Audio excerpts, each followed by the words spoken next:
नमस्कार विद्यार्थी मित्रांनो, आज आपण नवीन दुसरी स्टेप जो आहे मेटाफेज हा बघणार आहोत। तर याचा पहिला आपण प्रोफेज बघितलेला आहे। प्रोफेज म्हणजे पूर्वावस्था। पूर्वावस्था आता बघणार आहोत मेटाफेज। मेटाफेज म्हणजे मध्य अवस्था। मेटाफेज म्हणजे मध्य अवस्था। ओके, आता बघा त्याने काय सांगितलंय, प्रोफेज म्हणजे पूर्वावस्था आहे आणि मेटाफेज म्हणजे मध्य अवस्था आहे। ठीक आहे, तर हे सगळं जे आपण बघतो की बाबा न्यूक्लियर डिव्हिजन होत आहे। न्यूक्लियर डिव्हिजन म्हणजे केंद्रकाचं विभाजन यामध्ये होत आहे, बरोबर। केंद्रकाचं विभाजन होण्याचे किती टप्पे आहेत? 4 टप्पे आहेत। 4 नंतर पहिला आपण प्रोफेज बघितलेला आहे आणि आज दुसरा बघणार आहोत। 4 पैकी दुसरा आपण बघणार आहोत न्यूक्लियर डिव्हिजन, म्हणजे केंद्रकाचं विभाजन कसं होतं ते याच्यामध्ये बघणार आहोत। आता बघा मेटाफेज, हा मेटाफेज सेकंड पॉइंट आहे आपला। ठीक आहे, बघूया काय सांगितलंय। Nuclear membrane completely disappear in metaphase. आता कालच्या याच्यामध्ये प्रोफेज मध्ये आपण बघितलं होतं की कशा प्रकारे क्रोमोझोम अपोजिट डायरेक्शनला पुल होतात। कशा प्रकारे क्रोमोझोम अपोजिट डायरेक्शनला काय होतात? पुल होतात। आणि पुल झाल्यामुळे जो न्यूक्लियस आहे मध्ये आणि त्याच्या बाजूला न्यूक्लियर मेम्ब्रेन म्हणजे केंद्रकाचे पटल आहे। केंद्रकाचे जे पटल आहे ते काय होतं? लांब सरकतं, असं लांब सरकतं। आणि ते काय होतं, काही कालानंतर तो न्यूक्लियर मेम्ब्रेन म्हणजे केंद्रकाचे आवरण किंवा पडदा ज्याला केंद्रकाचे आवरण। न्यूक्लियर मेम्ब्रेन म्हणजे केंद्रकाचे आवरण। आता न्यूक्लियस तिथं डिसअपियर झाला, आपण पहिला प्रोफेज मध्ये बघितलं, म्हणजे केंद्रकच नाहीसा होतं। मग केंद्रकच नाही म्हटल्यावर न्यूक्लियर मेम्ब्रेन राहील का? न्यूक्लियर मेम्ब्रेन राहील, त्याच्यावर केंद्रकाचं आवरण राहील का? केंद्रकच नाही राहणार। म्हणजे मेटाफेज मध्ये न्यूक्लियर मेम्ब्रेन हा नाहीच आहे, कम्प्लीटली डिसअपियर म्हणजे दृश्य नाही आहे, म्हणजे तो नाहीसा झालेला आहे। म्हणजे काय झालेला आहे? नाहीसा झालेला आहे। म्हणजे पहिली स्टेप काय मेटाफेजची? Nuclear membrane completely disappear. Nuclear membrane completely disappear म्हणजे केंद्रकाचं जो आवरण आहे तो दिसत नाही या मेटाफेज मध्ये। पुढे chromosome completely their condensation and become clearly visible. आता काल बघितलं आपण। आता दुसरी स्टेप काय याची? पुन्हा क्रोमोझोमचं काय होतं? Complete their condensation. म्हणजे या स्टेप मध्ये, या मेटाफेज मध्ये कंडेन्सेशन कंप्लीट होतं। जे प्रोफेज मध्ये कंडेन्सेशन चालू होतं, इथे क्रोमोझोमचं कंडेन्सेशन म्हणजे गुणसूत्राचं कंडेन्सेशन म्हणजे काय? वलीभवन। काय सांगितलं मी? कंडेन्सेशन काय असतं? म्हणजे वलीभवन पूर्ण होतं। मराठीमध्ये मिनिंग काय? वलीभवन। वलीभवन झाल्यामुळे ते क्रोमोझोम कसे बनतात? थिक बनतात, thick and short and disappear होतात। ओके, तर सॉरी, पहिला डिसअपियर झाले, न्यूक्लियर मेम्ब्रेन तरी डिसअपियर झालेला आहे। न्यूक्लियर मेम्ब्रेन काय झालेलं आहे? डिसअपियर झालेलं आहे। म्हणजे पेशी केंद्रकाचे आवरण जो आहे तो पहिल्या स्टेप मध्ये मेटाफेज आपल्याला दिसण्यासारखं झालाय। पण दुसरे त्याने काय सांगितलंय? क्रोमोझोम कम्प्लीटली कंडेन्सेशन होत आहे। कंडेन्सेशन म्हणजे काय? क्रोमोझोमचं वलीभवन होत आहे आणि वलीभवन झाल्यामुळे ते कसे होतात? थ्रेड लाईक बनतात, थिक बनतात आणि कसे असतात? शॉर्ट असतात। म्हणून काय? ते क्लिअरली विजिबल झाले आपल्याला। न्यूक्लियर मेम्ब्रेन डिसअपियर झाले, मात्र क्रोमोझोम क्लिअरली विजिबल झाले। कशामुळे? कंडेन्सेशन। क्लिअरली विजिबल म्हणजे आपल्याला सहजपणे ते दिसतात। Along with sister chromosome, along with sister chromatids. Sister chromatids म्हणजे पेअर असतात। सिस्टर क्रोमोटॉइड्स म्हणजे पेअर ऑफ क्रोमोझोम, बरोबर? Pair of chromosome. आता बघा या दोन्हीचं पेअर बघूया आपण आणि या दोन्हीचं पेअर, म्हणजे या दोन्हीचं पेअर म्हणजेच काय? जोडी, गुणसूत्राची जोडी। सिस्टर क्रोमोटॉइड म्हणजे गुणसूत्राची जोडी, म्हणजे पेअर ऑफ क्रोमोझोम, गुणसूत्राची जोडी म्हणतात त्याला। म्हणजे हे जे गुणसूत्र आहेत त्याच्या जोडीमध्ये असतात, बरोबर? अशा दोन असतात। सॉरी, असं पण तुम्ही धरू शकता की याच्यामध्ये असे पण धरू शकता आणि हा एक भाग गुणसूत्राचा आणि हा एक भाग हा पण धरू शकता। हे एक गुणसूत्र झाला आणि हा दुसरा झाला, याला पण सिस्टर क्रोमोटाइड्स म्हणतात। म्हणजे हे पेअर मध्ये असे पण असू शकतात आणि वैयक्तिक पण असू शकतात। आता वैयक्तिक म्हणजे काय? आता हा एक क्रोमोझोम आहे, हा एकच क्रोमोझोम आहे आणि त्यानंतर हा दुसरा क्रोमोझोम आहे, म्हटल्यावर ही अवस्था कशी झाली? 2 येईल। अवस्था कशी आहे ही? 2 येईल, कारण 2 क्रोमोझोम आहेत ना। हे P असेल, हा Q असेल, म्हणजे हा 2 यांचा ठीक आहे, म्हणजे हे पेअर मध्ये येतात. म्हणजे आता बघा हा एक क्रोमोझोम आहे, हा एक्स मधला हा एक जी रेषा तुम्हाला दिसतात ही एक क्रोमोझोम आहे आणि दुसरी जी दिसते दुसरा क्रोमोझोम आहे. तर अशा पेअरला म्हणजे एकटं नाही दोन्ही याला पेअरला काय म्हणतात सिस्टर क्रोमोटाइड्स. काय म्हणतात त्याला सिस्टर क्रोमोटाइड्स म्हणजे पेअर ऑफ क्रोमोझोम.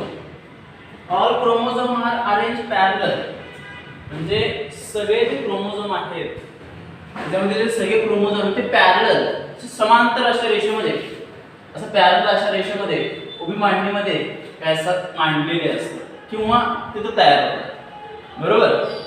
काय काय बघितलं आपण इथपर्यंत. मी पुन्हा सांगतो काय काय झालं आपलं प्रोफेस. पहिला आपण बघितला प्रोफेस मध्ये कंडेन्सेशन झालं क्रोमोझोमचं आणि कंडेन्सेशन झाल्यामुळे ते थिक बनले शॉर्ट बनले.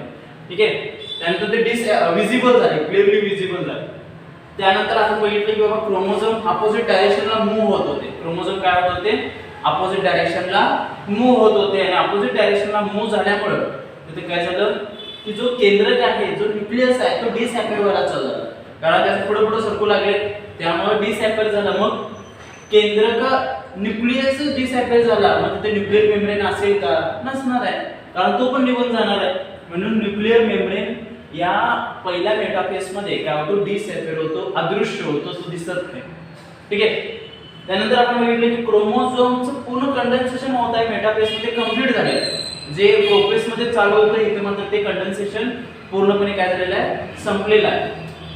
आणि यामुळे ते क्लिअरली विजिबल होत आहे कोण सिस्टर क्रोमोटाइड्स. सिस्टर क्रोमोटाइड्स म्हणजे काय मला सांगितलं आता मी बाबा क्रोमोझोमची जोडी असते. आता हे एकच क्रोमोझोम आहे मी याला जोडी म्हणणार नाही पेअर म्हणणार नाही पण असं एक आणि एक काढला ते दोन झाले. बरोबर. अशा प्रकारे दोन झाले म्हटल्यावर एक पी आर्म असेल एक क्यू आर्म असेल. बरोबर. म्हटल्यावर हे काय झाले पेअर ऑफ क्रोमोझोम. त्याला काय म्हणतात सिस्टर क्रोमोटाइड्स. सिस्टर क्रोमोटाइड्स म्हणजे दोन्ही एकसारखे असतात ते दोन्ही एकत्र असतात. ठीक आहे. मग all chromosome are in parallel. Parallel मध्ये मग दिसतं तर पॅरलल मध्ये अरेंज केलेले आहे. ही कोणती फेस आहे मेटाफेस आहे. कोणती फेस आहे ही मेटाफेस. पॅरलल समांतर रेषेमध्ये इक्वेटोरियल. इक्वेटोरियल प्लेन म्हणजे काय इक्वेटोरियल प्लेन म्हणजे central plane. Central plane centre म्हणजे मध्यभागी दिसतं ना सेंटर मध्ये जात नाही क्रोमोझोम सेंटर मध्येच आहे म्हणजे पॅरलल समांतर एकाखाली एक आणि इक्वेटोरियल प्लेन. मग इक्वेटोरियल प्लेन समजलं नसेल तर तुम्हाला काय वापरायचं आहे सेंट्रल प्लेन. जरी तुम्ही पेपर मध्ये लिहिला परीक्षेमध्ये लिहिला तर काय प्रॉब्लेम नाही. इक्वेटोरियल जर अवघड वाटत असेल शब्द सेंट्रल प्लेन घ्या चालेल. ठीक आहे. म्हणजे सेंट्रल प्लेन मध्ये असं तुम्ही मांडू शकता पॅरलल मांडू शकता. ठीक आहे. डायग्राम काढता ऍक्च्युअली मेटाफेस मध्ये असं होतं अशी डायग्राम तुम्हाला दिसते. पेअर ऑफ क्रोमोटाइड्स तुम्हाला दिसतं त्याच्यामध्ये एक पॅरलल अरेंजमेंट त्यांची असते आणि कशी आहे इक्वेटोरियल प्लेन म्हणजे सेंट्रल प्लेनना ते असतं. ठीक आहे. पुढं special type of flexible protein fibre are form. आता जेव्हा ही अशी मांडणी तयार होते मेटाफेस मध्ये तर तिथं स्पेशल टाइप म्हणजे काय विशिष्ट असे विशिष्ट प्रकारचे फ्लेक्सिबल प्रोटीन. फ्लेक्सिबल प्रोटीन म्हणजे लवचिक प्रथिने. लवचिक प्रथिने फ्लेक्सिबल म्हणजे लवचिक प्रथिने जे आपण बघितलं होतं प्रथिने कशी असतात ते हाऊ दे आर फॉर्म आणि फर्स्ट ग्रेडचे प्रोटीन्स कोणते आहेत ते बघितलं होतं. फ्लेक्सिबल प्रोटीन फायबर म्हणजे फ्लेक्सिबल प्रोटीन फायबर म्हणजे तंतू लवचिक प्रथिने तंतू तयार होतात या मेटाफेस मध्ये. काय तयार होतात फ्लेक्सिबल प्रोटीन फायबर तयार होतात. स्पेशल टाइपचे असतात म्हणजे विशिष्ट प्रकारचे असतात. Okay. Between centromere of each chromosome and both centroids. आता त्यांनी सांगितलं की हे फ्लेक्सिबल प्रोटीन कुठे तयार होतात तर आपण इथे जास्त स्पेस नाही आपल्याकडे इथे बघूया सांग तुम्हाला कुठे असतात ते. आता बघा मी हा एक्स काढला म्हणजे मी काय काढला पेअर ऑफ क्रोमोटाइड्स काढला. म्हटल्यावर हा एक इकडचा एक क्रोमोझोम आहे आणि हा दुसरा क्रोमोझोम आहे. ठीक आहे. मग ते काय म्हणतात आता special type of flexible protein fibre are form असं म्हणतात. म्हणजे कुठं असणार between centromere of each chromosome and both centroids. बघा सेंट्रोमेअर ऑफ ईच क्रोमोझोम. आता समजा एक मी पहिल्या याचाच विचार केला एकच क्रोमोझोमचा विचार केला. हा एक क्रोमोझोम आहे हा एकच गुणसूत्र आहे तर याच्या सेंटर मध्ये असतो. याच्या सेंटर मध्ये असतो म्हणजे बिटवीन सेंट्रोमेअर म्हणजे हा एक इच क्रोमोझोमचा म्हणजे प्रत्येक क्रोमोझोम मधला सेंट्रोमेअर मध्ये फ्लेक्सिबल प्रोटीन असतो. आणि जर मी असं काढलं हे एक्स काढला म्हटल्यावर आता दोन क्रोमोझोम झाले. मग दोन क्रोमोझोमच्या कुठं असतो सेंट्रिओल्स. कुठं असतो हा सेंट्रिओल्स. कुठं असतो सेंट्रिओल्स म्हणजे केंद्रबिंदू या मध्यभागामध्ये तो असतो. काय असतो फ्लेक्सिबल प्रोटीन. काय असतं फ्लेक्सिबल प्रोटीन फायबर तिथं तयार होत असतात. तर समजलं हे काहीच अवघड नाही आहे. मी तुम्हाला सांगत होतो की लक्ष असेल तर समजणार कारण अतिशय महत्त्वाचं आहे. पुढला प्रश्न याच्यावर असणार आहे हमखास म्हणून काळजीपूर्वक बघा. तर मेटाफेज तिथं संपलेला आहे. प्रोफेज काल झालेला आहे. मेटाफेज संपलेला आहे. स्टेप आहे कसं काय होतं कसं घडत असतं ही डायग्राम आहे मेटाफेज. ओके तर हा पुन्हा मी रिपीट करणार आहे 5 मिनिटात. त्यानंतर आहे एनाफेज. एनाफेज किती आहे स्टेप आपली तिसरी स्टेप एनाफेज. एनाफेज फक्त मी स्टार्ट करतो. उद्या याचं एक्सप्लेनेशन आपण बघणार आहे. फक्त तुम्हाला याचे 2 सेंटेन्स सांगतो की जेणेकरून तुम्ही पुढचं काय करशीला की हे बघून या. Centromeres split and their sister chromatids are separate. बघा त्याने काय सांगितलं